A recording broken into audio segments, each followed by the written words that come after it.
I think most people don't actually want to own a home. They just want to own a home. And I think that leads to a lot of situations like this. And I'm not talking about the current housing unaffordability crisis. I'm talking about the cultural conversation around home ownership. And I think the main reason why people end up regretting buying a home is like not even just the unforeseen costs. It's because they never once like explored if they actually wanted to buy a home. They just kind of absorbed this idea that home ownership is like a good thing or what like an adult does or like what they should do. And social comparison is a dangerous drug when it comes to our money, especially when it comes to these giant purchases. Like this is going to be probably one of the biggest purchases someone could make. And so much of this decision is so emotional, so socially driven, so influenced by all these external factors, even if we don't realize it. Like in America, we grew up with a very, very specific cultural script about like home ownership or money milestones, right? Like get the degree, get the job, buy the house, start the family, retire.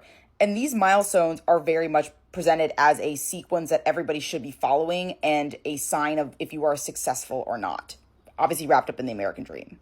But the question to ask is this your list? Is this what really makes sense to you? Or is it just something that you were told by your parents or your community or your peers? And again, home ownership is really the cornerstone of the American dream. It's like what your parents did. It's what a lot of personal finance articles will tell you to do. You know, they'll say things like rent is throwing money away. You should build equity. And some of that is true. And some of that might make sense for some people in certain circumstances, but it is so culturally embedded that people will pursue it without even examining whether it actually serves the life they want to live. I am someone who always says money is a tool to help you live the life you want to live.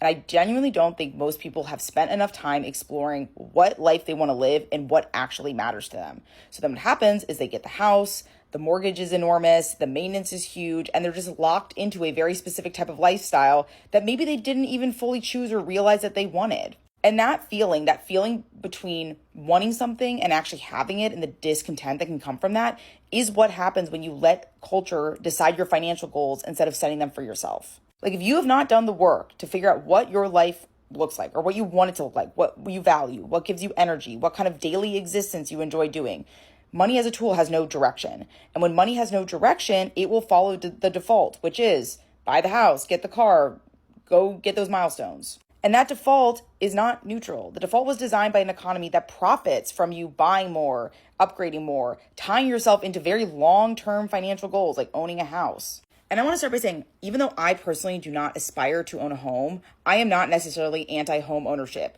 For a lot of people, maybe they value stability or, building community, putting down roots. Maybe that's a good purchase for you. But I think it's worth everybody taking the time to examine what they value and if homeownership truly fits into that.